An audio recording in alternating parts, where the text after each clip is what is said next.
Then Job spoke again.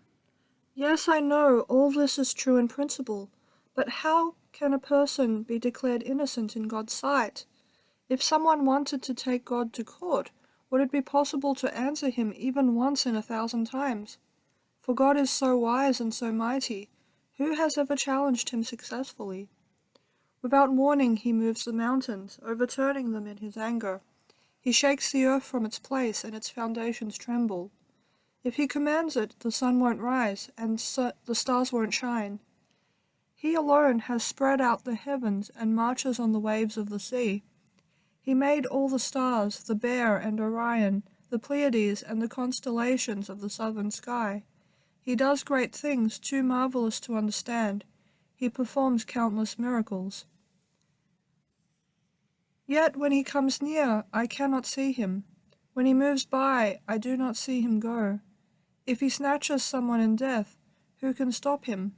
Who dares to ask, "What are you doing?"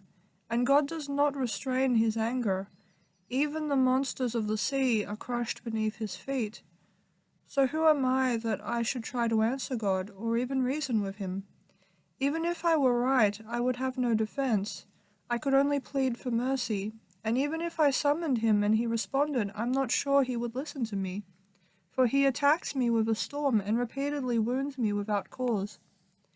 He will not let me catch my breath, but fills me instead with bitter sorrows.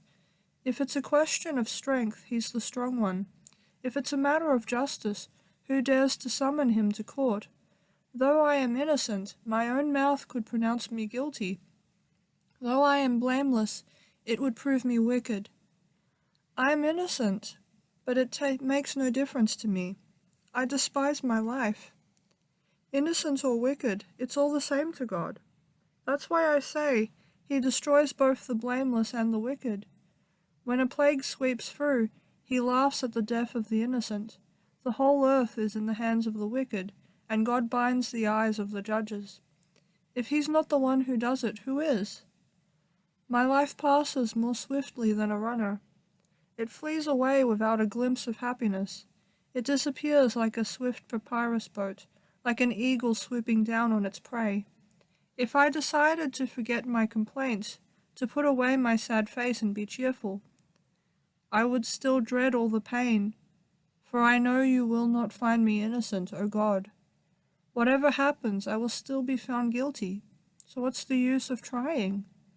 Even if I were to wash myself with soap and clean my hands with lye, you would plunge me into a muddy ditch, and my own filthy clothing would hate me. God is not a mortal like me, so I cannot argue with him or take him to trial. If only there were a mediator between us, someone who could bring us together, the mediator could make God stop beating me, and I would no longer live in terror of his punishment. Then I could speak to him without fear, but I cannot do that in my own strength.